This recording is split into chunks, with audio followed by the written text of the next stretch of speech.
Ed and I are in the same mastermind group. It's kind of funny. I was going through some old notes at a 3-day speaker training I went to with one of my coaches and mentors, Sean McCloskey, back in 2014.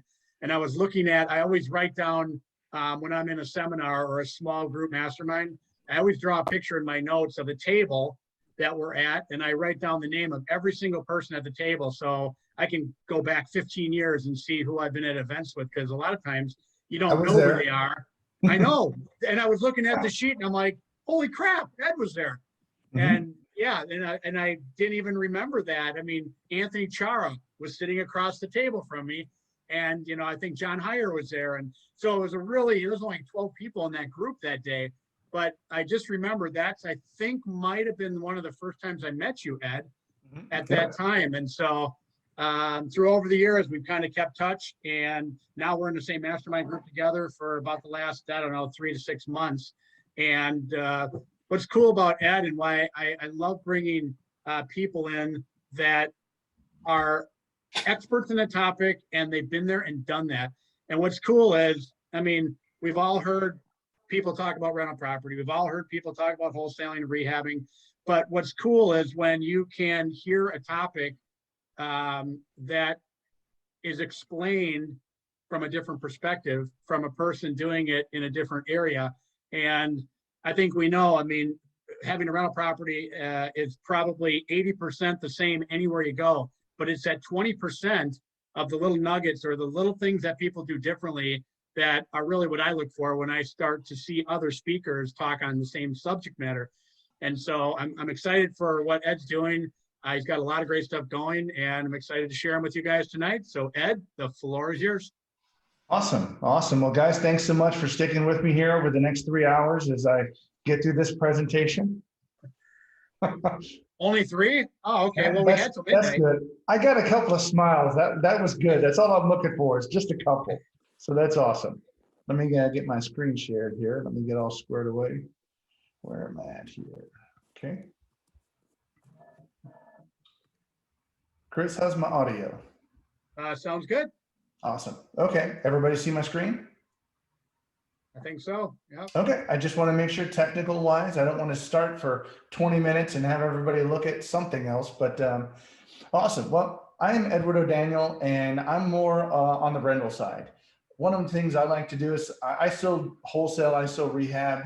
As a matter of fact, I've got, speaking to some other people on here, I'm just finishing up a duplex. It's already gone about 4 months over. Shocker on that one, huh? But gone about 4 months over on stuff. Sorry, Chris? Okay, I was just, so I'm a little bit over, but I do like, I'm sorry, I can't remember the lady who spoke initially here, but it is a great time to get out there, and I'm been really pushing to get this thing on the market here. So, but we'll get this thing sold and sold off to an owner occupant or an investor here, because they're buying like crazy in St. Louis. So there absolutely are. But one of the basic things I like to focus on is just helping people being able to achieve financial freedom just through rental properties. So just explaining even some of the fundamentals and basics. As a wholesaler and a rehabber, you guys get some of the rental stuff as you hear people speak from time to time, but I really like to focus and give you just a really good fundamental foundation of what rental properties really can do for you and how people are actually buying rental properties right now with very little to no money down. That kind of gets me really excited and gets other people excited, because believe it or not, I speak at different groups and they're like, I've never heard that before. And I find that crazy. You know, we're all in real estate and you figure, well, of course you probably heard of this, you know, buzz term on Facebook or something, but I just really love being able to just teach people, give people a couple of, like Chris was saying, those nuggets that people can walk away with here. And I'm really hoping that this presentation will give people just some of those nuggets or some of those things, and maybe get people motivated to really sit back and start investing in rental properties. So, alrighty, let's kind of get going here. Let me hop here. Alrighty, here's me. I'm not going to go over all this stuff. You guys can read it. The only thing I really want you guys to focus on is that last bullet. That's absolutely true. I am an all-around great guy. Believe me, take my word for it. I'm a great guy. So just take my word for it, and we'll move on here. So agenda, what we're going to be talking about tonight are Chris, I know you spoke about earlier, we are not going to be covering anything property management or landlording related tonight. I do have a whole other presentation where I dive very deep into how to set up systems for landlords. This right here is not that. We're going to be talking about some of the main benefits, and we're going to start at a very intro level. So if there are people on this call that have never dealt with rental properties, I am not going to start at a high level. And unfortunately, I'm just going to ask everybody to be patient here over the next maybe 10 or 15 minutes as we get through some of the basics that people may have already heard about. But at least I'm trying to start at the bottom level and pull everybody forward so we're all on the same page. So we're going to be covering the 4 main benefits of rental properties, why I think rentals are a better investment than other types of investments you can put your money into. What does ROI mean? What does that mean? I know people have heard about it, but I want to explain with it and actually kind of get into some of the guts of how you calculate that.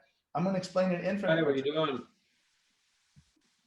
I'm sorry. I definitely want to be able to answer questions. Did anybody have a question? Awesome. Okay. Not a problem at all here. I just don't want to talk over somebody. So the bullet point on it, what is an infinite return? This is one of those things where people have never heard of an infinite return. They don't really know what it is, and they truly get excited when they start understanding how you can generate this and that it is possible. I'm just going to show you some very easy examples that are going to be realistic in your market that you can use and actually get an infinite return. And then I'm going to be covering what I call my special topic. Of course, I'm going to hold that to the very end to keep everybody on the webinar or on the meeting here tonight. So that's going to be a great topic here. You do not want to miss that. That's going to be, that's going to be great. So I can't work that up enough here. Let me get back over here. Okay. So again, beginning note, please bear with me here. We are going to come from the very basics and move forward. If you have any questions, please ask them. I'm a very big question and answer guy. If I was in front of you guys at a meeting, I would be moving around a lot. I'd be having giveaways. I would be giving stuff away to people that ask questions. And I just really love a lot of interaction with people. So definitely ask questions if something is unclear. And there will be some math on this. Okay, please don't freak out. Those people that aren't math, it is basic math.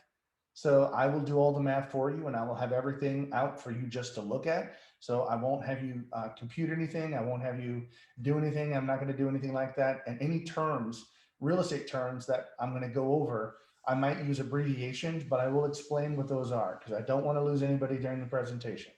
So, and again, always feel free to ask questions. Thanks just again so much for having me here, and let's kind of get going. So 4 main benefits of rental property. Have a drink here. We have cash flow, depreciation, mortgage loan pay down, and appreciation. Now, these are, again, the 4 main reasons why people invest in rental properties. This is one of the reasons why I think rentals are better than other investments, because other investments don't give you all of these things. They might give you cash flow, but they won't give you all of these other items that you could take advantage of. So let's dive deeper into each one of these and take a look at them here. Now, I will have another disclaimer. I'm going to be using some very generic basic examples of properties, deals, rent payments, amounts, and things like that, just to make it easier for math. Okay, so some of these I've tried to make them, obviously realistic in your market. They may very well be off. Just please don't crucify me or, beat me up over here, virtually on Zoom for this. I'm just trying to get the point across on this one here. So these are not like absolutely detailed on per deal type structure. So I want to say that too. So cash flow. Okay, cash flow is basically the money that you generate from rental property after you're paying all the expenses. So right now you get money from the renter. You have to pay a mortgage, or you might pay a mortgage or pay some sort of a lien. The difference between that is going to be your cash flow you get every month.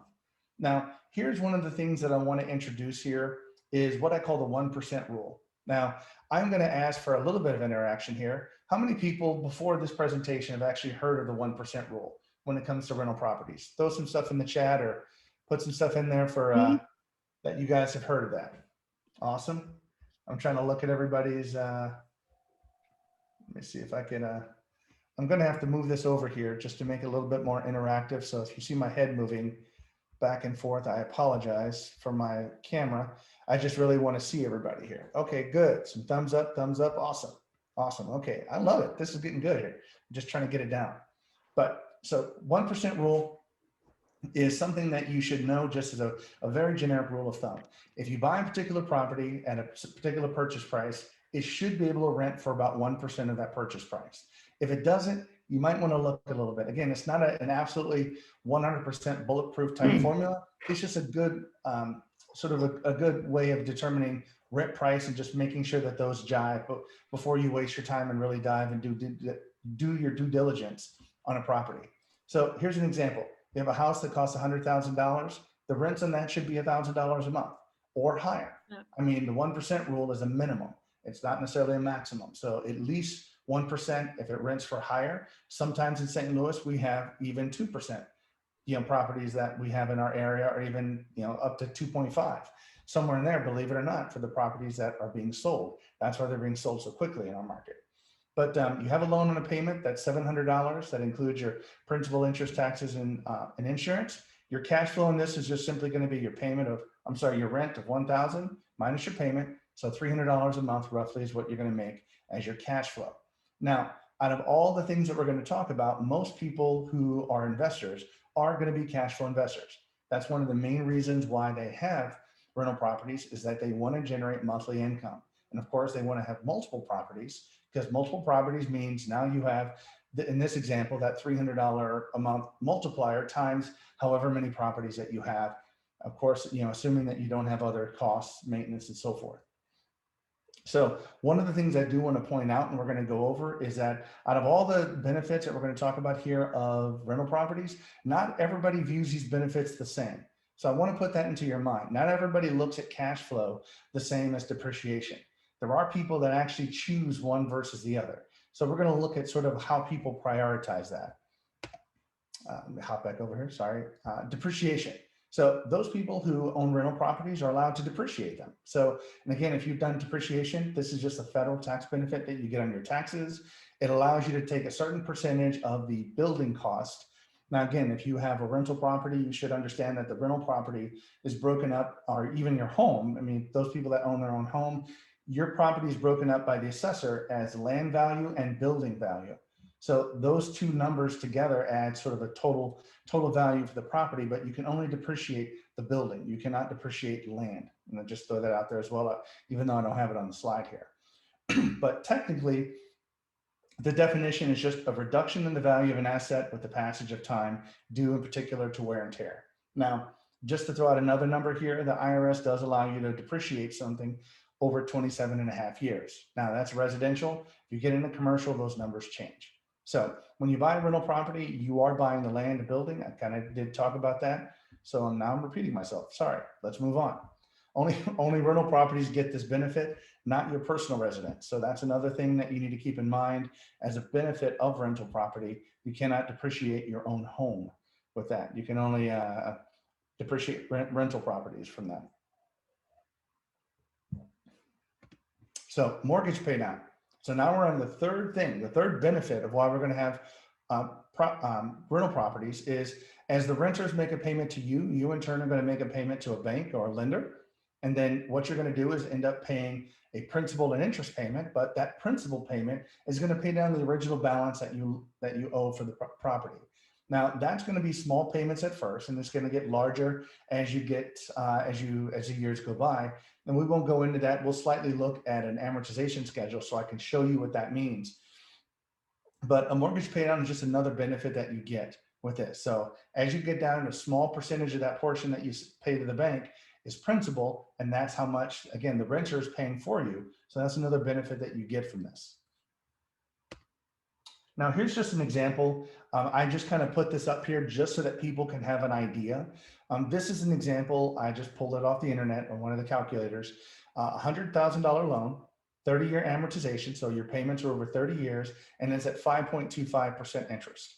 Now, although the interest rates are really good right now, those are for personal interest rates. If you start getting non-owner occupied property, those are going to be bumped up probably in the 4.5 to maybe even 5.5 interest rates, I think, somewhere around there. So I tried to make it realistic. But this right here, this payment schedule is just for example of 2021. From January to December, you have a column for interest here. You have a column for principal and balance. Notice as you make your payment in this one here, you're going to have your interest, and $115 of that's going to pay down principal. Okay. Now, what I wanted you to figure out is just look at this bottom number here.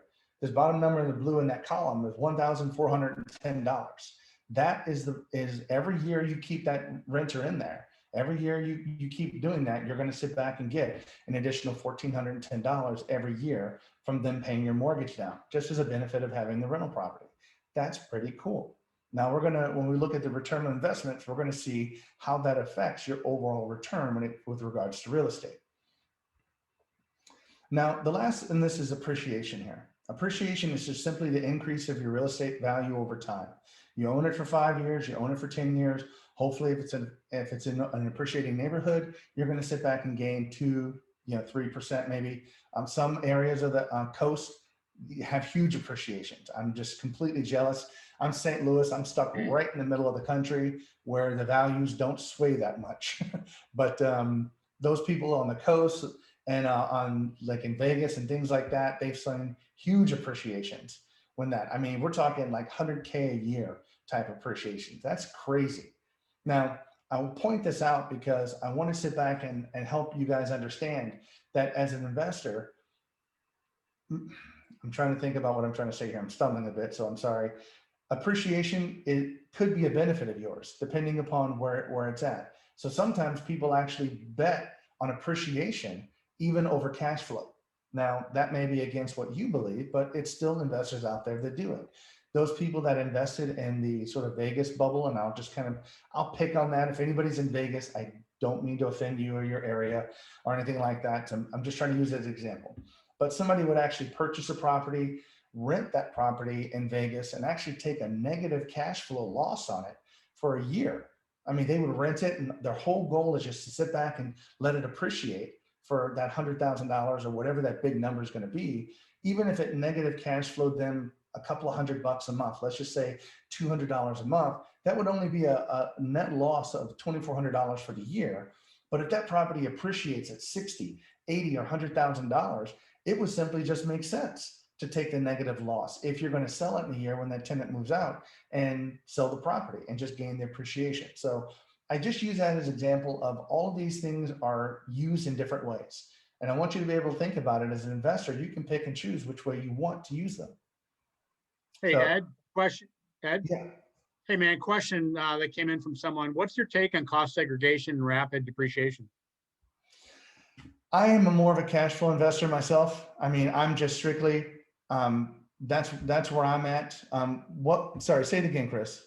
Cost segregation So, or just rapid depreciation? right. So I don't do that to myself. I used to do that in my rental properties in the beginning, coming over and have a chattel appraisal or something like that. You can, I mean, it is a forced down appreciation. The only problem with that is one of the benefits that I don't really get into is that you can take depreciation, but using some of the techniques you've heard about, if you roll it into your next deal, you can keep moving that tax basis forward. But if you continue to take all this depreciation, when you sell it, you will have to recapture that. So that's another thing. I'm sorry, I'm looking over here at you guys, but that's another thing that you have to keep in mind. So if your strategy is you want the most out of the property, you're going to keep it for say 5 years, you're not really going to keep it long-term, then sure, do the advanced depreciation, get all of that stuff down in 5 years, turn it, sell it, 1031 exchange it over into another property, and just keep pushing that forward if that's what you want to do. But I did it in the beginning, but it got to be too much trouble for me. So I stopped. Cool. So on this, any other questions, Chris? I'm sorry. I want to make sure we get them all. Nope, I'll jump in if I see other ones. That's good. Okay. So, I mean, and right now, if you do that, you'll just have to hire somebody that can come in and do an appraisal for your stuff and be able to segregate that, use that study, but you'll just have to get the appraisal that'll show all those numbers. But back to the benefits, I call this just a benefit priority. And I use this as an example, like the left over here, you see is a cash flow investor. So number one, a cash flow investor is going to be primarily concerned with cash flow. That is the 95% of the people that I deal with is people that are interested in cash flow. If it doesn't cash flow and it doesn't make the money every month, they're not interested. Completely understand. But now, what are some of the other importances of these other values? For instance, this one here, cash flow, then mortgage pay down, depreciation, but appreciation is at the very bottom. Why? I'll tell you in my area, appreciation's at the bottom because not all of our properties really appreciate very much. I mean, if you're buying a good solid rental, that rental may hold its value and it may go up a little bit if you can increase the rents, if that makes sense. Because you increase the rent, you can increase the value slightly. But appreciation is one of the last things in our area that people are primarily concerned with. You just, in our area in St. Louis, it's more or less, you're just going to get your money back out of it whenever you sell it. It's not going to lose value is my point. So people look at the other three values higher. Now, take somebody else who already makes a lot of money. People out here that doctors, lawyers, that they make a ton of money. They need tax breaks. They need money to offset the income they're making so they can reduce their tax basis.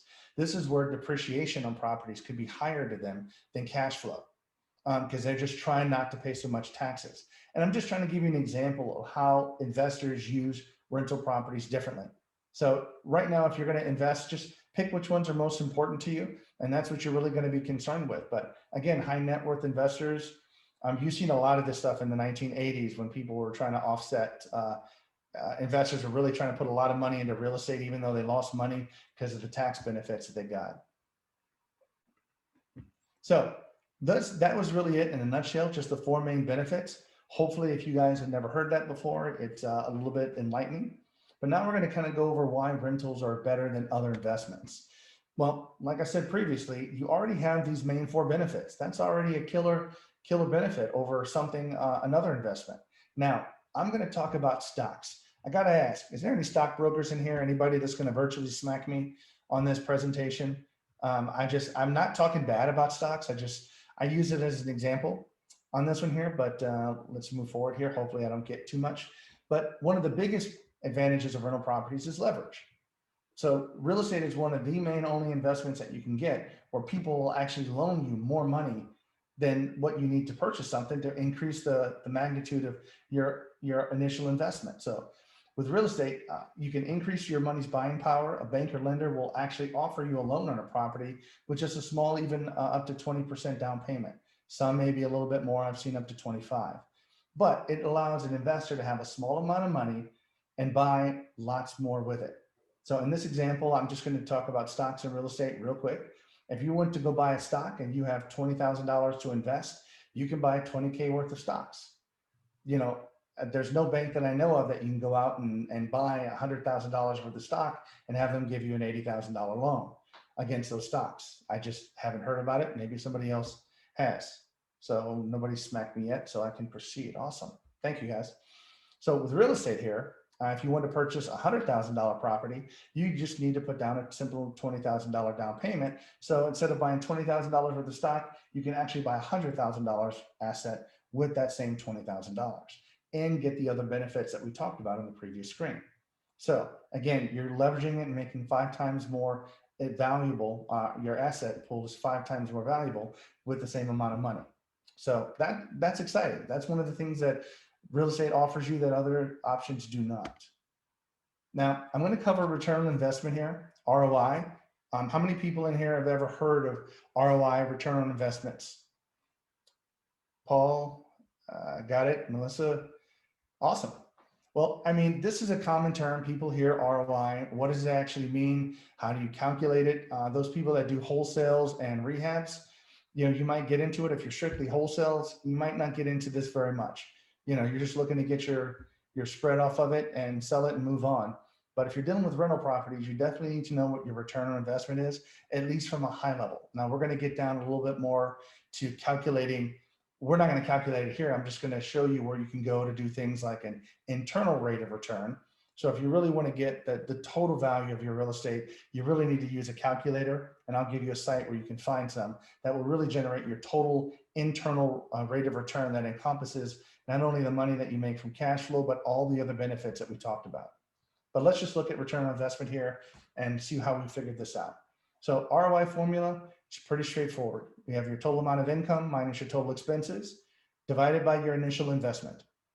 Okay, and this is just a quick way to determine just what kind of a return are you going to be getting on something. So let's look at an example of stocks and real estate that we did earlier.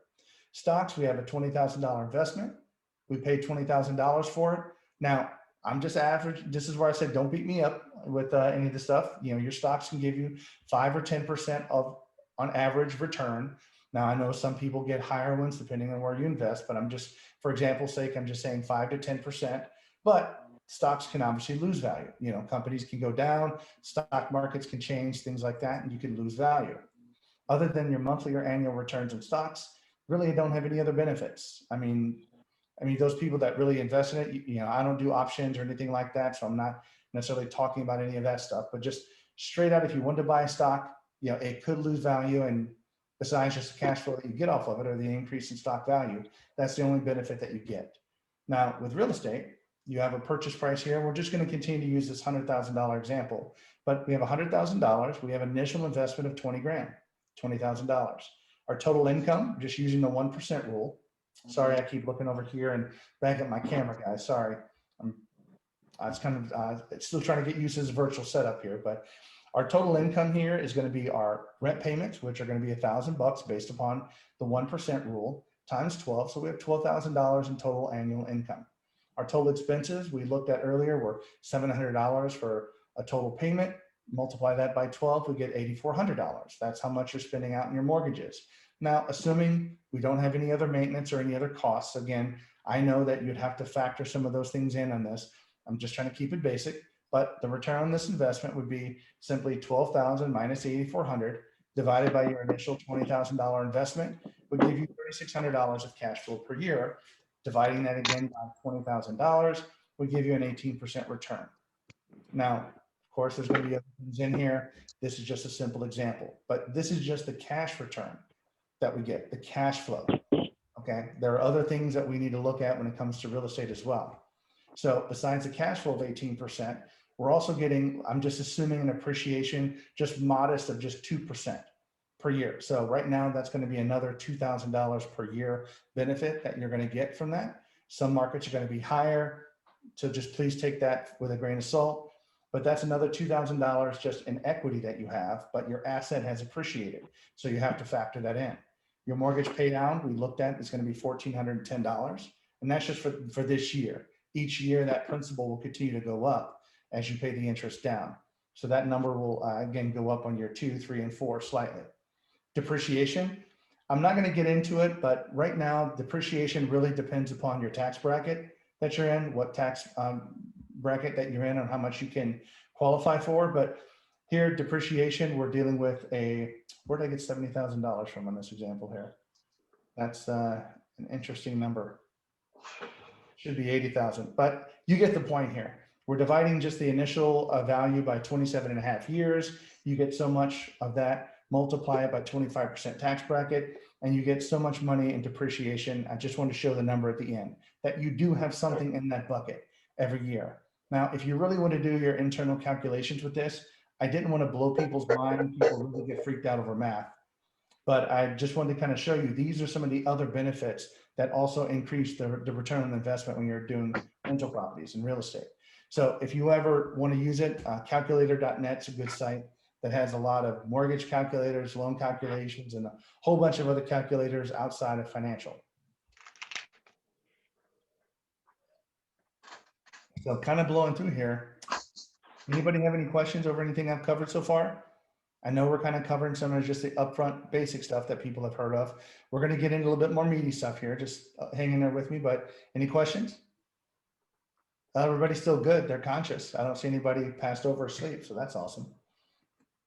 Now, once we deal with ROI, we need to deal with an infinite return. I want to explain what that is here. This is the thing that really kind of gets you excited because you're like, well, what is an infinite return? So I have to ask, how many people here know or have heard of what an infinite return is? Please come on, just interact with me. Give me a thumbs up. Give me a something here. Just, okay, got it. Good. Awesome. Okay. So getting about maybe half. Awesome. So let's go over what an infinite return is here. So on an infinite return, this is the ability, and we're relating this to real estate here, the ability for you to make money with rental property without having or getting all of the money back that you invested in the property. That's what having an infinite return is. You actually get a piece of property where you have zero initial investment in there. Remember that return, the return on investment calculations, the ROI, where we actually figured out the initial investment here. And if we take a look here at this last bullet, that's another copy of the previous slide that we had. So this $20,000 is what we had initially to calculate our rate of return. Well, what if that $20,000 kept getting less? What if it kept, what would our investments do? Now, I'm going to go over this here and just say that infinite return really kind of goes back from a mathematical perspective of infinity and things like that. I'm not going to blow your mind and deal with math stuff here, but I did want to at least sit back and show you guys just a simple way of doing this. So we have the ROI calculation up on top. That's the same thing that we just showed you a few slides ago. And all we're doing is taking that same thing that we've already saw here, that very top bullet where we're dealing with 20,000 at 18%, and then just doing that same value where we keep reducing the amount of your initial investment. So instead of 20,000, what if you can buy it with 10,000? Now your rates of return to 36%. You know, if you're that good and you only got $5,000 in it, 72. And as you see, as that number goes down by half, basically your percentage rate doubles. So this is sort of that mathematical formula that as you keep going down further and further, and that's what this sort of red arrow is supposed to indicate, as you keep going down that direction, that percentage number is going to get to an infinite amount. Okay. And eventually, of course, if you get down to having zero money in there, obviously, if you've ever tried that, if you haven't, I would suggest it. If you ever have a calculator and you try to divide by zero, what happens? You get an error. It's a divide by zero error. So you can't do it. So, but that is what having an infinite return means in this type of thing, this total investment area down here that you're dividing by. If you get all of your money back here, and I'm going to just give some examples and show you guys what to look for and how you guys can do this, you can have an infinite return. And this is the thing that just gets exciting because you're just like, these deals are out there. If you guys are in your area and you're wholesalers and you're looking at deals, those deals that you probably got the most money from, that wholesale deal that you really made a good amount of money on, you've just found a really great deal, you could have probably converted that to one of these type transactions and turned it into a rental property and kept it for yourself. So something you might want to think about if you guys are wholesaling, to maybe keep one out of every 15, one out of every 20 of those sweet deals and just start building your rental portfolio. Just a thought. But okay, so now here on an infinite return, imagine purchasing rental properties where you're able to do the following. You have little to no money invested. You have positive cash flow each month from the property because we're all going to be cash flow investors. You have at least 20% equity in the property. And remember, I'm just using that $100,000 example where you're putting a 20% down payment. So you're going to have that 20% equity in the property because you're going to be getting all your money back. So if this was the case here, how many rental properties would you buy? Just go ahead and shout it out. Infinite. An infinite amount. Exactly. As many as you can get your hands on. So why would you not? As many of these deals that comes along, just suck them up and put them in it and sit back and build a rental portfolio just by cherry picking those sweet deals that come across your email or the ones that you guys get calls back from motivated sellers. So I'm just going to go over a simple example here for this infinite return, sort of a deal example. So we have a 3-bedroom, 2-bath. And again, please keep in mind that these numbers are not realistic on the coastlines. I understand you're not going to find a property like this in New York and on the coast, California, but just please bear with me in the examples here. So 3-bedroom, 2-bath, of course, you're going to buy it. It needs work here. Okay. Just to give you an example here, all the stuff that we're going to be talking about here, you're not going to be able to buy these turnkey. I'm just going to give you that right now. For those people that want to buy just a completely turnkey property, you're not going to be able to find these type of deals that way because nobody's going to sell you a turnkey deal at cost. So you get all the benefits and the person who did the deal is going to get none. Probably not. So you're going to have to find these deals, source them, work them, and so forth. And I'm going to show you a little bit later on how you do that. But I'm just putting it out there right now. I don't mean to make promises that you can't keep, but these deals do come along. But you have to watch out for them. You have to know what you're looking for. And just when they come along, you have to be able to hop on them because right now it's crazy out there. But let's continue. So we have an ARV of $100,000, purchase price of 60. Now, right now, I'm just going to have to ask, do you think if you're a wholesaler, do you think that's unreasonable that you can find a property for 60 cents on the dollar? Now, granted, maybe right now would be harder, but just in the past, typically, is that something that's reasonable? Yeah, I would say yes, especially if you're buying a fixer upper. You could find something at that particular price point. So if you're going to do that, you're going to put, let's just say 15K worth of repairs, maybe a new kitchen in a rental property, some flooring, paint, maybe some upgrades on the bathroom, but put 15K in there to handle all the maintenance issues that that particular property has and make it look nice. That right there, you can refinance this out at a 75% loan to value with a bank and get a new loan of $75,000 with this. Now, how you buy it and how you do all the other stuff, I'm going to cover this in a minute. This is just an example. So payment on this loan, $414, taxes and insurance, let's just say is an additional $200. Your rent amount being $1,000, because again, it's a $100,000 property. Using the 1% rule, you have no money invested. This right here returns an investment of $386 without having any money on this at all. Now, here's one of the things that people always said, Edward, I'm pumped. Nobody's ever told me this before. Dude, how do I do this? Come on, give me some of the gravy. Tell me how I do this. Well, we do this using our surprise topic here. Lead into this using the BRRRR method. Now, Chris kind of gave it away already. He already kind of told about it, but I'll forgive you, Chris, on that one here. It took my thunder. But I kind of put this up here at the top here. You might see BRRRR in a couple of different ways. And I really kind of got nailed by some other people in a presentation that I gave about, no, BRRRR is not with 4 R's, it's with 3 R's. And I'm just, okay, I'll give in and do it both ways. So we're going to go over sort of what this means, but you might see BRRRR in both of these different ways, depending on where you're at and how people indicate that. But so the BRRRR method is where you simply buy a property, and you buy a property using cash, private lender, line of credit, hard money. It doesn't really matter. However you can do it. If you've got credit cards that you can take a cash advance on, I've seen even people use cash advance on credit cards right now to sit back and purchase a property. And of course, you're going to have some larger interest rates and things like that on the property. But the whole point of this is you're only going to be doing this for a few months and then refinance. So the holding costs aren't going to be that loud. So with this, we're going to have a rehab. So once you buy it, we're going to renovate the property, make it rent ready, rent it, find a renter, put them in place. And now at this particular point, once this has happened, now you have an asset that's generating money. Once it's generating money, then of course the banks are going to love it for you to sit back and talk to you, because now you've got a cash flow generating asset, something that they would love to lend money on. Now, because you've already financed this property using a line of credit, cash, private lender, hard money, again, whatever you do, this is simply going to be a cash out refinance. So you're simply going to refinance the property, get all of your money back.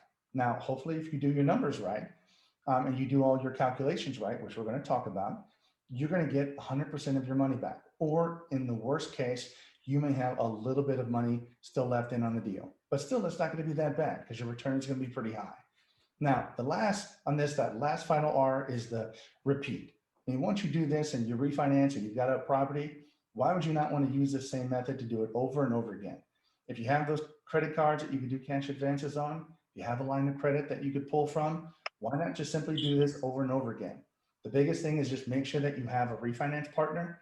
And I'm kind of jumping ahead, but just that's one of the biggest things about this. Make sure that your banks are on board. You don't want to, I kind of got stuck on a deal like that. I was doing this exact type setup here back in 08. And I got stuck with, a property. I'm not even going to go into that, but just, I was doing this exact same thing and the financing bombed out. And so that really hurt, but moving on here. Those are just the problems that I've had.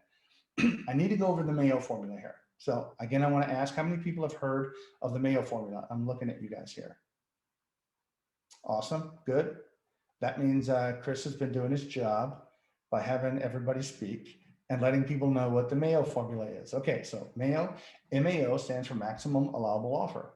This just means how much that you can afford to pay for something for a particular property. So Mayo formula, and these numbers can vary from time to time, but it's just that ARV times points are 70% or 0.7. So you want to have a 30% equity in that particular property is what you're trying to do for profit and things like that. And then you want to subtract your repair cost. Now, out of this, that means that you're going to need to know how to do repair costs. So we're going to get into that. I'm not just going to give you this and leave you hanging. Okay. We're going to dive deeper into this, but you're going to need to know how to do some of the repair costs. You will have to learn that skill if you want to use this BRRRR method. And again, we'll cover that. But to find your deals quickly, you will need to know the two numbers, your ARV and repair cost. So please make a note. If you write that down, if you're doing BRRRR, you need to know those two numbers if you want to do this. Okay, we'll refer back to the Mayo formula here shortly. But this is just my little sense of trying to be fun. Okay, Edward, enough already. Come on, dude. How do I find the free rentals, man? Shut up. Get into it. All righty, I'm hopping into it now. So how do you process a BRRRR deal? How do you find these things? That's another thing that people always complain about. How do you find them? You know, are they out there? And again, this is where I said you're going to have to find them and source them yourself in one way, shape, or another. You can't sit back and just buy a property from somebody else and expect to get, buy it with zero money down. That's just not how this particular process works. You will have to get involved with it. So let's go into these particular 5 areas here. Number 1, pick the areas that you want to invest in.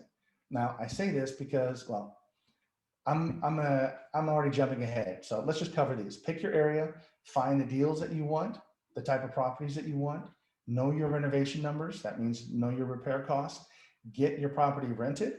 However you want to do that, we'll talk about it. And then find your finance partner, whatever it is. I mean, I don't know if you're like me, you probably get at least 3 to 4 emails per week just in your email from people saying, I have funding, I have money available, for deals and for long-term and so forth. And that doesn't even mention all the stuff that people hit me up on LinkedIn and other places about financing. So we're going to dive into each one of these areas a little bit more here, but out of all the whole presentation, this is the part where I'd like you to pull out a pen and paper and just be able to sit down and take some notes. Now, I know this is being recorded, but for your sake, let's just take some notes here.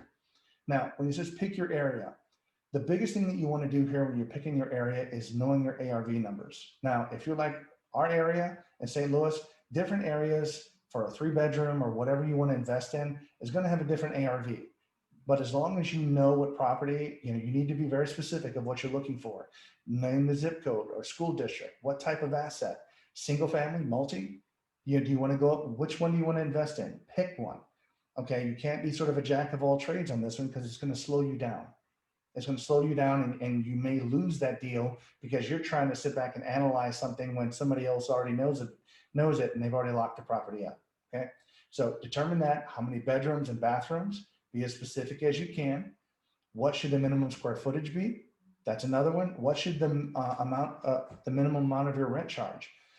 Believe it or not, as a property manager and a landlord for myself here, this really goes into play here. I mean, if you have a higher monthly rent on a particular property, typically the person that's going to move in there is probably going to be able to afford it. And the profile of that person is going to be such that they're probably going to be a little bit more financially stable than a lower rent property.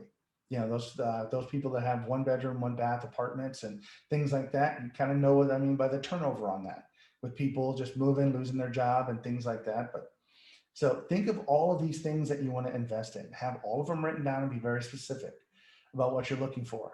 And once you know exactly what you're looking for, then that's when you can sit back and accurately determine the ARV.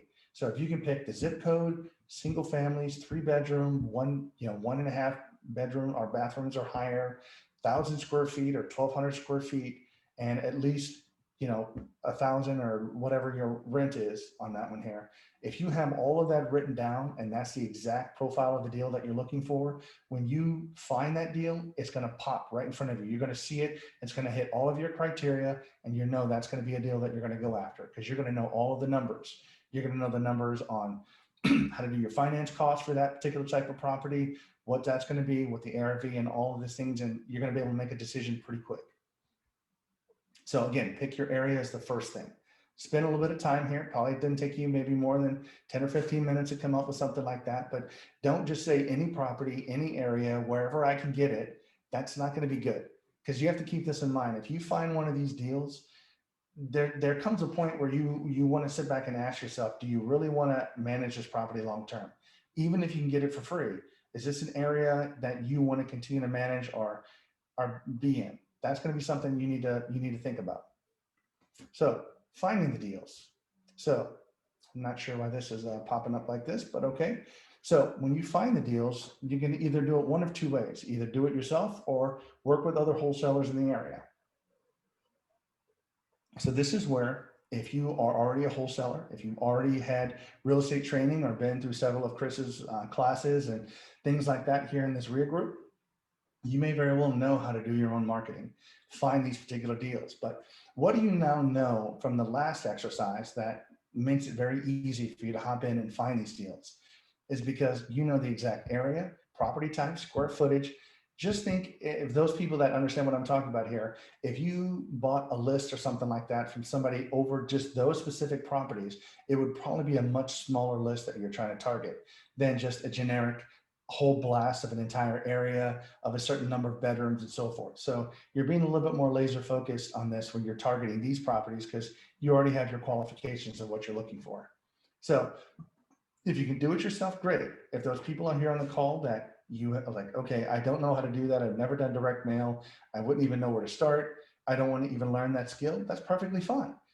There are bird deals that we find here from wholesalers actually in our area. So find out who the wholesalers are. If that's the case, find out, let them know what you're looking for. And I'm not saying you're looking to find a bird deal. Please don't say that. Just simply let a wholesaler know, hey, I'm looking in this area for 3-bedroom, 1.5 baths, so much square feet or above, and then boom, they can put you on their email list and send you any of the deals they get. That way, these wholesalers are doing the deal for you, and they're going to bring the deal to you. Now, one of the things that again, get all this stuff out here. One of the things I do want to let you know that if you do not do it yourself, or let's just say it like this, if you do it yourself, you will be able to buy a cheaper property. If you use a wholesaler, you will understand that there's going to be an additional fee attached to you not having to do anything, and that's going to be that wholesale fee that gets added. So if you go back and I don't want to go back all the way to the Mayo formula, but if you look at that Mayo formula, you're going to have to account for an additional wholesale fee inside of that formula to do all of your calculations. So please factor that in. That wholesalers definitely want to get paid too. I understand, and that's going to cost you some money. But that's another good way of finding leads. If you're working a full-time job, that's a good way to stretch out and reach out and find everybody, get on everybody's list, start looking at some of the Facebook groups where people start putting deals out there, and that'll be a great place for you to source and find deals. But again, when they pop up, you have to know what you're looking for, because if it's a good deal, somebody else is going to snatch it too. So moving on here to knowing your numbers, this just goes back to knowing your repair cost. So you're going to have to get familiar with this, whether you do it yourself or you do it with a wholesaler. You will have to understand renovation costs. So if you need to work with the REIA, Chris, I'm not even sure if what type of classes people have over that, but even just meet with some of the contractors in your group and ask the contractors, what would a kitchen cost? What's the rough estimate for a kitchen if you're using standard cabinets? That would be something you want to know if you need a whole new kitchen, or what does it cost per flooring, maybe to redo hardwood floors, or to put laminates down, or to put carpet in. These are all numbers. If you just deal with the per square foot cost, it gives you an idea to scale up. A 1,200 square foot home, you just simply multiply the square foot that you're putting down, and now you can generate numbers pretty quickly here.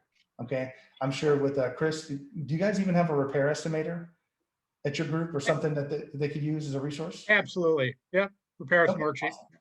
So just look at Chris and use his repair estimator if you want to put costs in, but that at least will let you know what you need to put in there. Now, if you get something from a wholesaler, most of the time in the wholesale package they send you, they're going to send you a link to pictures, or they're going to have pictures included, and they're going to have more than enough for you to be able to sit back and analyze it. But you're going to need to be able to look at pictures and see whether or not you're going to keep that kitchen, or need flooring, or stuff's going to need to be painted, or whatever else needs to be done. The wholesalers are pretty good about taking pictures of all the major systems so that you can see what they are, so that you can be able to accommodate for prices without necessarily having to go on site. Okay, so knowing your numbers is another big one that you need to do. That's another skill that you need to learn if you're going to be able to do this.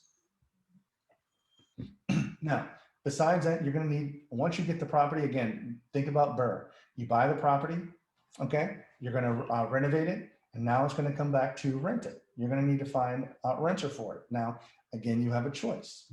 Here you can be a do-it-yourself landlord. If you've already familiar with rentals, you can just simply put that rental into your system, find a renter for it, and do all the things with that. Or you can sit back and hire a property manager and have them do it for you.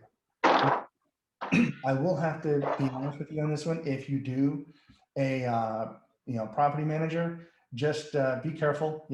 Pick the right one.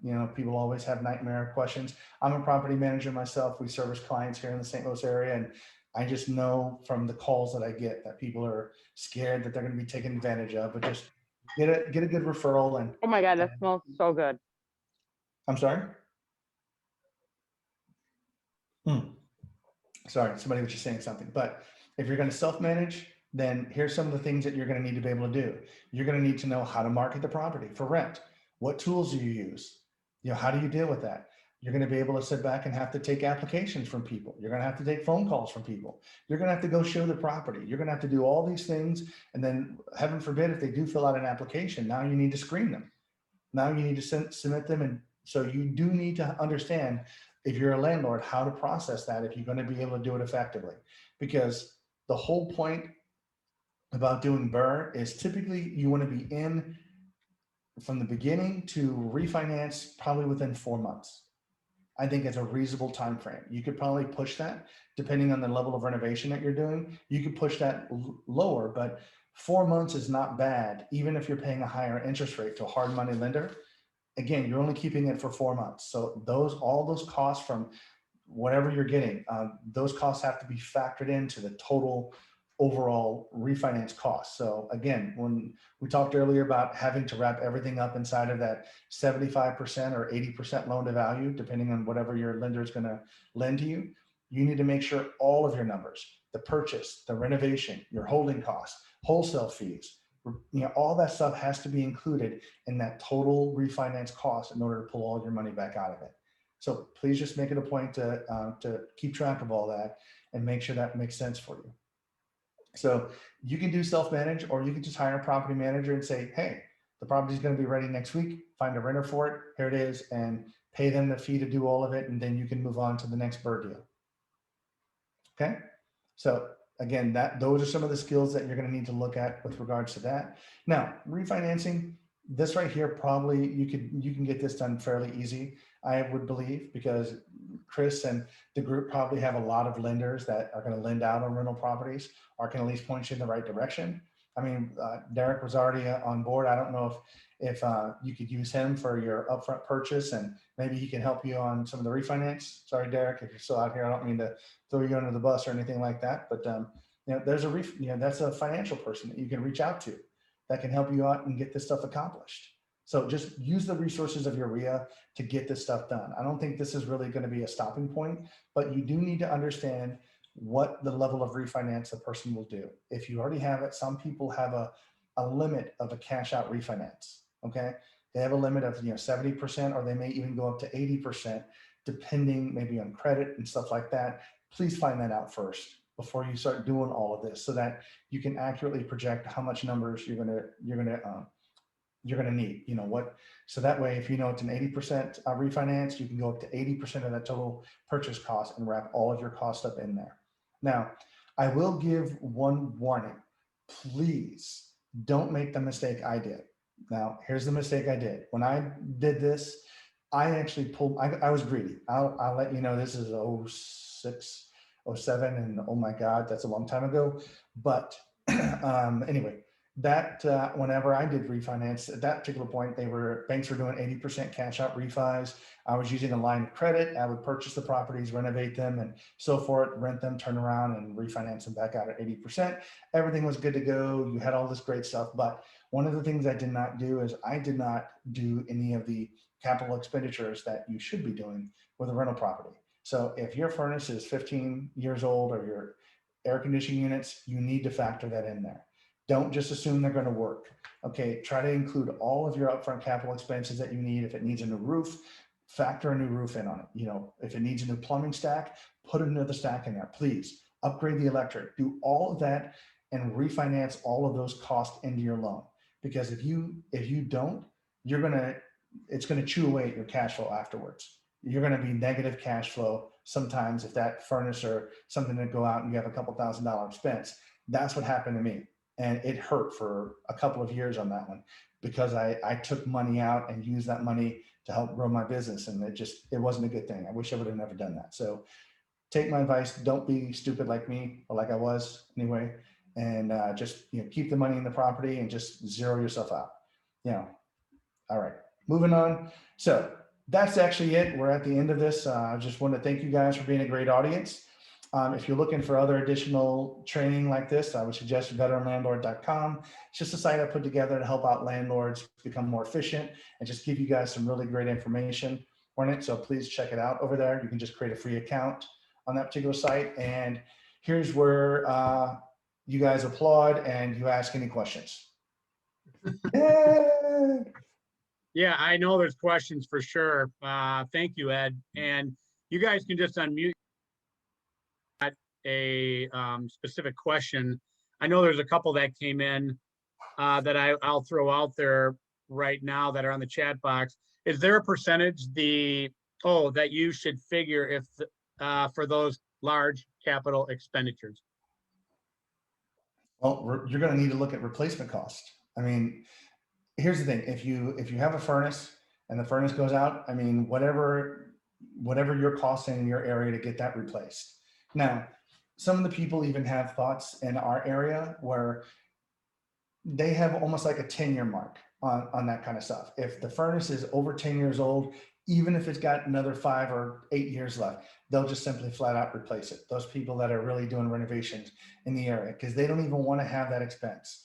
If they can't purchase the property, put a new furnace in there and do all the things they want to, then they won't buy it. It's not a good deal for them. So I would say have that kind of standard, have that kind of level of, if it's older than this, we're going to replace it. Okay. Even though it could be good for another 5 years, you're going to, don't take the risk and have it blow up and then ruin your cash flow. Just again, you don't have to do a deal on this one, but if you do a deal, make sure it's the right deal. And that's where you have to sit back and look at it. When you get that email from a wholesaler about a property that's in your area, your square footage, your bedrooms, you're going to know, boom, oh, this is going to need this. No, I don't need to do a new kitchen, just a new countertop, this flooring, boom, plug it into the repair estimator and boom, boom, boom. And you can factor some numbers out from there to even see if you're going to be interested. And if you should be able to do something like that in 10 to 20 minutes, sit back and at least do some rough costs on it. And if it's something that even looks in the right ballpark, communicate with the wholesaler, get out there and take a look at it like quickly. So what else do you got, Chris? Someone had asked the question explaining the depreciation calculation on the 27.5 year. Oh, I didn't want to get too much into that. I can't really say I'm an expert about it, but the depreciation, it's broken down by whatever your property's assessed value is divided by 27.5 years. Like we said, it's broken down by per year cost. And then whatever your tax bracket is. So in this case, the higher your tax bracket, the more taxes you pay, the more depreciation you're allowed to take. So you just take that yearly amount that you get from dividing 27.5 and just multiply that by your tax bracket. If you're in 25, 15, 30, if you're in the 15% tax bracket or, lower ones, it's not going to be as much. You're not going to get as much depreciation. And you don't have to take depreciation, by the way. Let me just say that. You don't have to take it. It's something that is completely optional. It's another strategy that you can use to roll that depreciation forward. If that's something that you really want to do. And eventually there's whole estate planning around this where you buy a property, you continue to roll it forward, and then that property gets put into your estate planning. And then it gets handled by your estate or whatever else, but you never really you depreciate it, but you never end up recapturing that property until you die or until it goes into your estate. Right, and that depreciation is only based on the building and improvements, not the land value. Correct. The land is not included in there. Okay, cool. Let's see.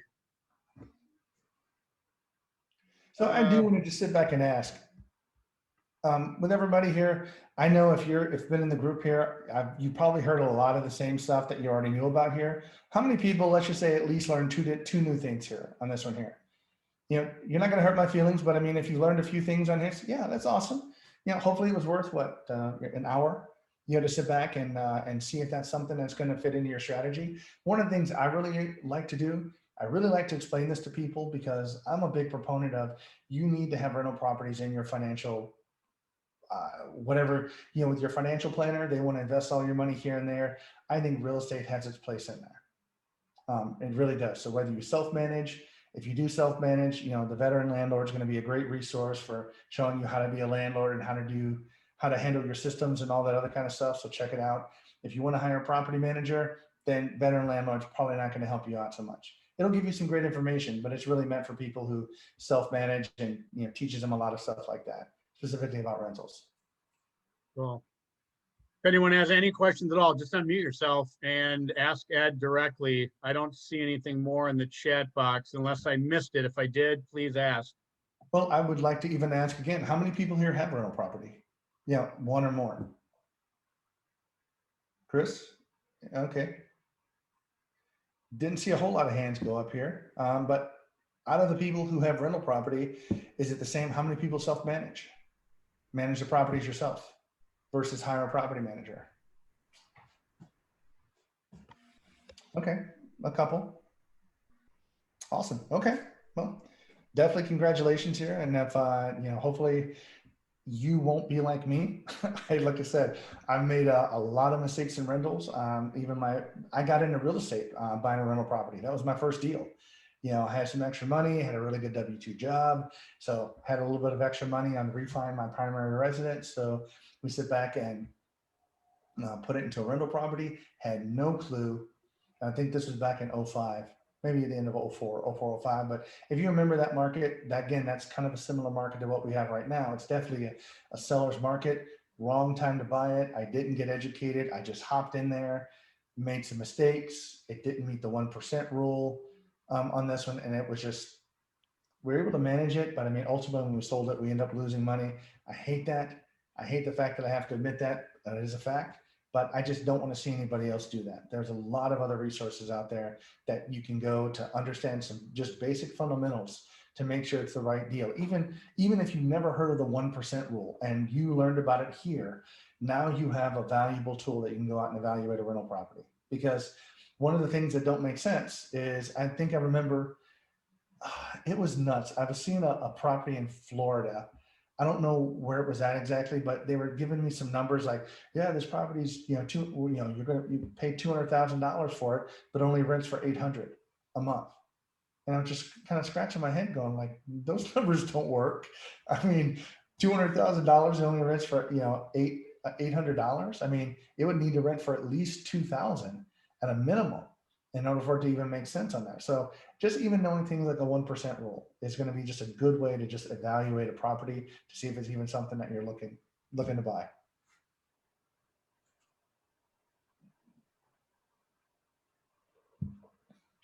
All right. Anything else? Anybody? I have a question. Is Okay. that right? You bet. Go for it, Greg. Okay, so if you had $50,000 in cash, would you be better off putting that down on a $100,000 property, or buying $200,000 properties and putting 25 on each? Yeah, that's the first question I have. Well, I think that's actually, Greg, is a great question here, but this kind of opens up another can of worms. And forgive me if I'm looking at you over here, but it opens up another can of worms where you're sitting back and looking at investment strategies and your personal opinion to this. Let me kind of give you an example here. If you have the ability to completely pay for your house and live absolutely free, or get a whatever, I think the interest rates, 2.5% interest rate, 30-year on a locked term here, what would be better for you? Would it be better for you to put all of your, let's just say it's a $100,000 house, $100,000 to purchase a property free and clear? You never have to worry about it. You just pay taxes on it, or you pay 2.5% loan, get a loan on that particular property, then use the $80,000 example, the money left over, to make more than 2.5%. Yeah, it's a personal preference. There's, people go back and forth with this. That's why I said it's really more of a judgment call. Ultimately, if you're buying properties for being a landlord, my goal is to just own the properties free and clear. So even though you can get a property using a burn method, now what you have to sit back and say, okay, you got a particular property. Now, ultimately the goal would be, wouldn't it be great if you got all these properties paid for, paid down, and then at some point in the future, you can do other strategies. I'm not going to get into, like I said, it's a financial question and it's a personal preference, Greg. That's what I mean. But ultimately it goes back to, what are you looking to achieve? Okay, so So tell me about what you would want to do with it, Greg. so the second part of my question was almost exactly what you touched on, Mhm. is because I hear about this burst strategy of getting your money back out and leverage yourself as high as you can, 75%, 80%, which seemed like it was great in the past, but now, depending on what kind of tenants you have in this economy, with people not having they think they don't have to pay rent. Do Mhm. you start getting a little nervous if you're leveraged too high and all of a sudden you got a couple tenants, or if you have a single family property and that's the only tenant you have, now that person isn't able to pay rent and you're Yeah. leveraged pretty high. Do you start getting a little nervous leveraging yourself that high with that burr method, that burr strategy? Right. So let's talk about that here, because those people that have rental properties here, I kind of touched on this earlier, but it goes back to the type of properties that you have. Now, besides being a property manager, I actually own and run St. Louis Property Management here in the St. Louis area. So we actually have our own brokerage and run our property management, but I'm not going to get into it. But this is what I deal with every day. So you have inside of that whole process of all these properties, you have people that were affected by COVID and people who were not affected by COVID. So believe it or not, one of the things that happened is we did have a lot of people whose jobs were affected. But those people, I'm just going to try to say this as politely as I can. The lower rent properties are the ones where we had COVID problems, because those are the people who had waitress, bartenders, service related jobs that were dependent upon those jobs that were affected by COVID.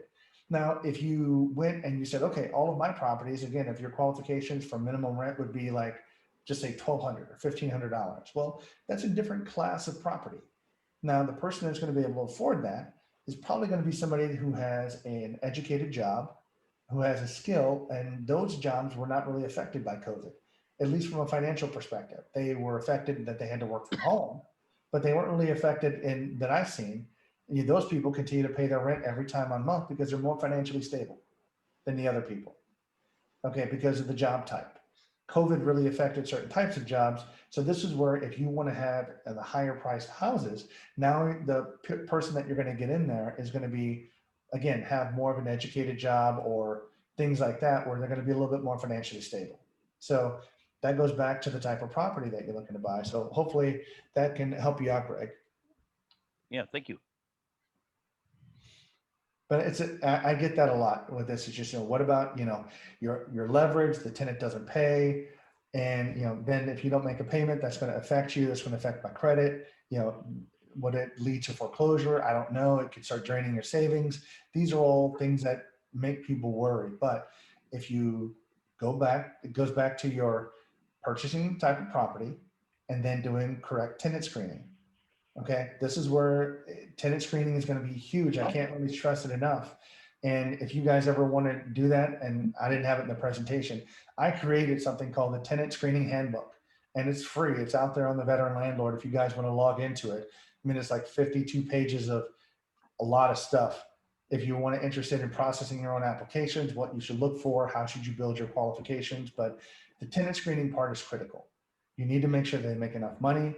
And even in COVID, that amount of money, typically, we're going to be around 3 times the monthly rent here in St. Louis, and probably going to be the same in your area, but that may go to 3.5 or 4 times during COVID. You may be looking for people that make a little bit more money to make sure that you find somebody a little bit more financially stable to move into your home. Now, it might stay vacant longer because you're looking for a stronger tenant, but that's just something, me personally, as a landlord, my opinion is I'd much rather leave it vacant than put a bad person in there.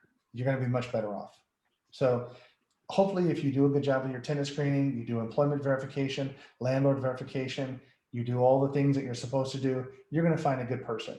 And even the people who are in the lower rent people still, I was surprised at how many people really want to do the right thing. How many people, when we call them, of course, nobody likes to say that I'm struggling financially. Nobody likes to admit that to anybody, but we simply came here with a heart of, just serving. We sent them, agencies they can go to for help, but they reached back out to us saying, yes, I'm struggling. We'll create a payment plan for you. Here's what we'll do, blah, blah, blah. As long as you keep that communication open, that's just a critical thing for me.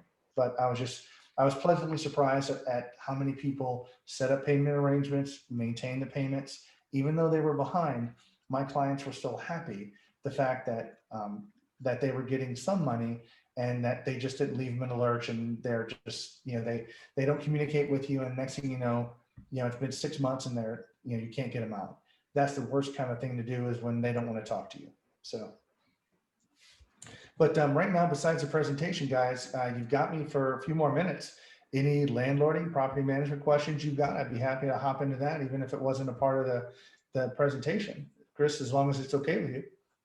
Yeah. Surely. So anybody from landlords or any questions about that? I'll just kind of talk in our area right now. We're still able to do evictions. The courts are still open, even though they're doing virtual sessions, but we're still able to process evictions and get judgments. Now, most of the times our attorney that we use are going to be making payment plans. So they're going to be working and trying to use local organizations that have CARES Act money at the time, but they're trying to work with those people to get them caught up and so forth. But the only problem is that out of the 3 major areas that we've got, only one of them are still putting people out. So we still do have an area, our large county, that the sheriffs are still going out there saying, you got to go. But the other 2 major areas are so our city area and a sort of surrounding county area still has not gotten on board with that. So the sheriff's office to do all the executions are not open, but we can still process evictions. And we've actually did that in January. My thought behind it that I'll just give to you guys was, here soon, we're going to be seeing some more stimulus money sent out to people. And if you remember, February is when people are able to apply electronically and get their tax returns back. So this is the month that kind of worries me, because I don't want the people who are in the units that we've been trying to do payment plans with and they haven't stuck with it. I don't want them to be able to just sit back and take all of that money and leave my client, or in this case, leave you sort of in a lurch and just being able to move into another property and now have the money to move when, they still owe you money. So how do you tether them in a sense to you to make it impossible for them to go rent someplace decent? It would be to put them into eviction. I mean, most people are going to definitely in this era, they're going to, if you're in eviction, it's an automatic no. I mean, I know property managers that if you have any eviction, I don't care if it was 8 years ago, it's a no. If you have any eviction whatsoever, even though you've had the last 5 or 8 years have been great rental history, it's a no. I don't even want to deal with you. And that's just their requirements. I mean, evictions aren't covered under the Fair Housing Act. So that's something that you could put out there as one of your qualifications. Hey, if you have an eviction, you're a no. Don't even bother applying. So that could be one of your qualifying questions whenever somebody tries to rent from you is, if you've been evicted, don't bother applying. So again, we put people into eviction here in January because we wanted to make sure their name got in the courts, and they had to pay my clients first. Now, we tried to tell them, we communicated with them, and we tried to set up payment plans, and eventually we said, hey, we have no choice but to put you in eviction at this point, and all this is going to do is just, you're going to work out a payment plan with the courts.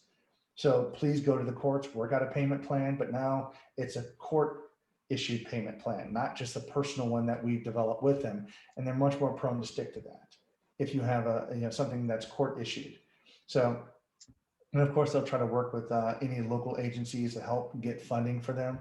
But that way, if they ever try to move or fill out an application when they get additional monies, they're going to look and go, I'm not going to move you into my unit. You're being evicted from the one you're just at. You're not paying them. You're going to move in and pay me. I don't want you to be my headache. So the answer is no. And then what that means is that they're going to have to sit back and use that money, hopefully, to pay you and get caught up on rent, because we did tell them, as long as you paid the balance due, then we'll just satisfy your eviction, and it'll still be on your record, but it'll just be listed as satisfied.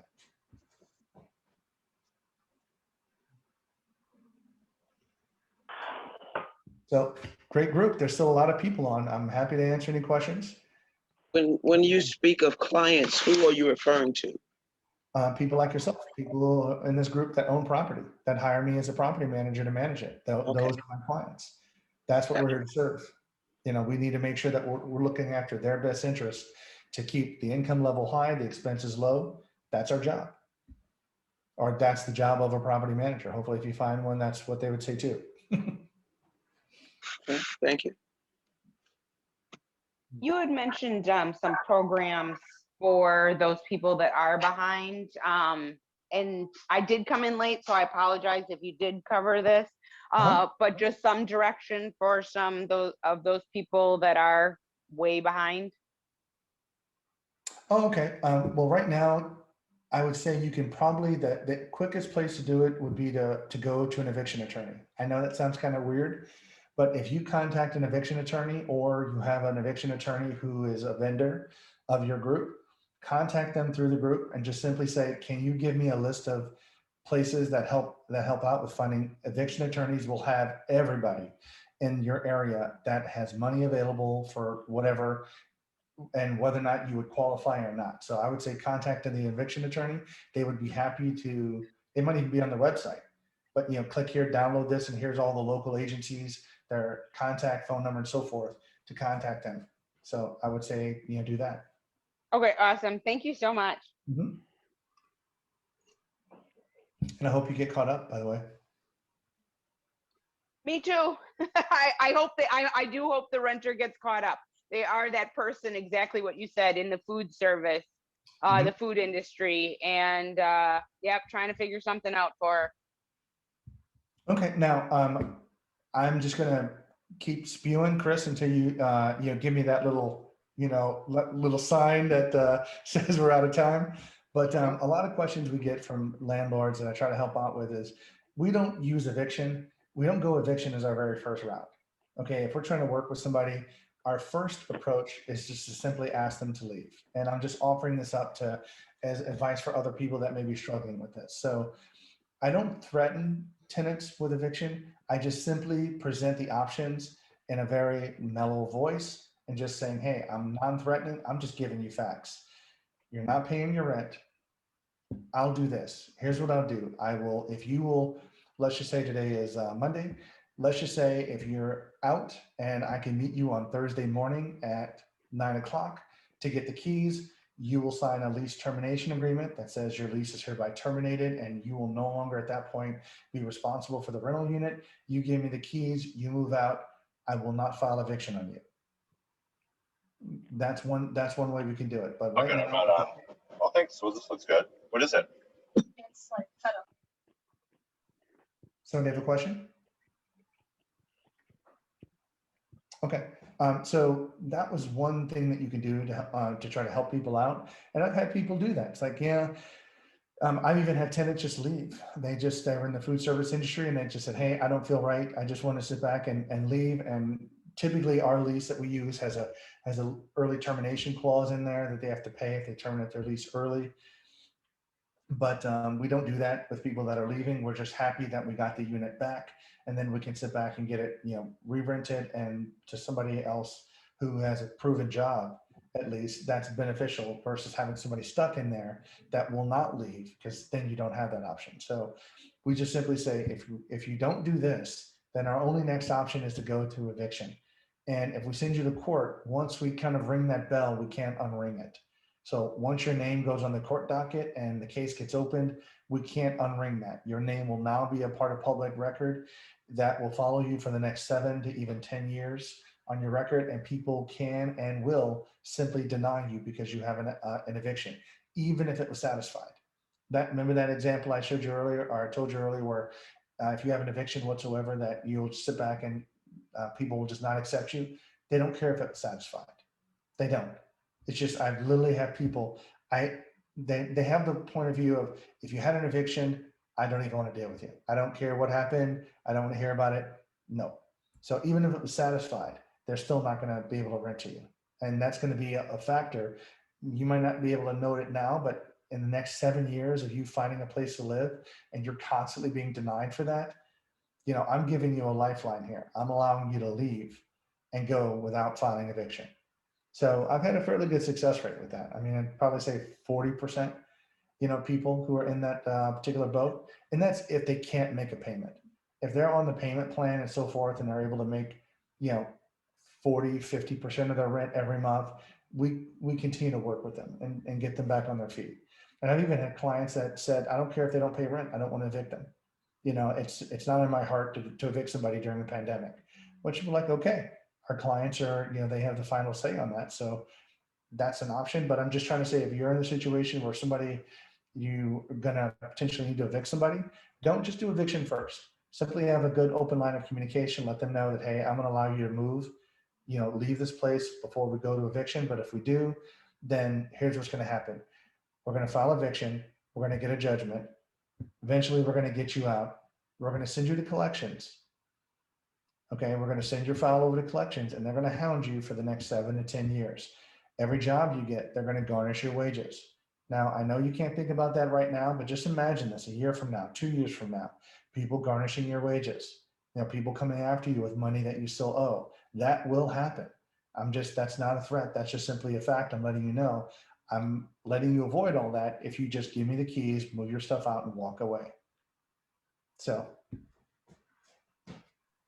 hopefully that might be a tip for somebody to get somebody out. Give them a way out first, and if they have a way out and they have some place to go, then they'll go versus being evicted. I love that. Do you have any clients that you've been able to switch over to get into the Section 8 program to maybe avoid that, or if they have properties that are Section 8 approved? Well, Section 8 is a whole other animal. I mean, we deal with Section 8 in all 3 of our counties that we have here, but Section 8 people are affected the same as other people. I mean, Section 8 people don't mean that Section 8 pays 100% of their rent. It just means that they're subsidized and pays a certain portion of it. But if the person's job is lost, then all we get is the Section 8 rent. They're still behind on their rent. They're still going to have to be making a payment plan. But I wouldn't say that I have a bunch of my clients just at this point specifically looking to do Section 8 only. I mean, it is a benefit, but Section 8 has its own. I mean, if you're Deidre, if you had Section 8, they have their own quirks too, have their pros and cons. Yep. Yeah. Well, I just was curious it's the situation is one of those, they're in one, they weren't Section 8 before, but now they are. And I get that there's still going to be a discrepancy between, the 30% or 50%, whatever they fall under. And I just was curious if one of your, or some of your clients dealt with trying to, transfer them from one unit maybe to the other, like if one unit, didn't qualify for Section 8 because they weren't Section 8 before, of, trying to get them moved up on the list a little bit quicker. If one of our pre-qualifying questions that we ask our clients when we're onboarding in the onboarding process is, do you want to take Section 8 clients? Now, this kind of going maybe a little bit off topic, but our St. Louis City area has actually amended the Fair Housing Act. Okay, if everybody knows Fair Housing Law, Fair Housing Act, to include Section 8 as a discriminated class. So in our city area, it is literally illegal for us to say we don't take Section 8. So I'm just saying, I don't know if your area is like that. There's becoming more and more areas where they're trying to take Section 8. But I mean, in certain areas we just have to. But ultimately, we ask our clients, do you want to deal with Section 8 or take Section 8? And a lot of people just say, I don't care. I just want to find a good renter for it, and that's it. And I'll leave it up to you. Like, okay. But some people have strong words. No, I don't want to take Section 8. I only want to do market renters because they've already had bad experiences. But it's a great question. We offer all that up to our clients in the beginning. And when it comes up for rent, it's open for everybody. We market everywhere. Now, if it's not Section 8 approved, we have to be careful of what area it's in. But, we'll actually put in our marketing description, Section 8 not allowed for this property. Just like we also put in there if pets aren't allowed. For instance, I know pets is another one that we ask our clients, do you allow pets? So again, I know we're kind of getting into the landlord side, but if they say no, I don't want any pets in the property, It does limit the pool, especially if it's a single family house and you've got a nice fenced backyard.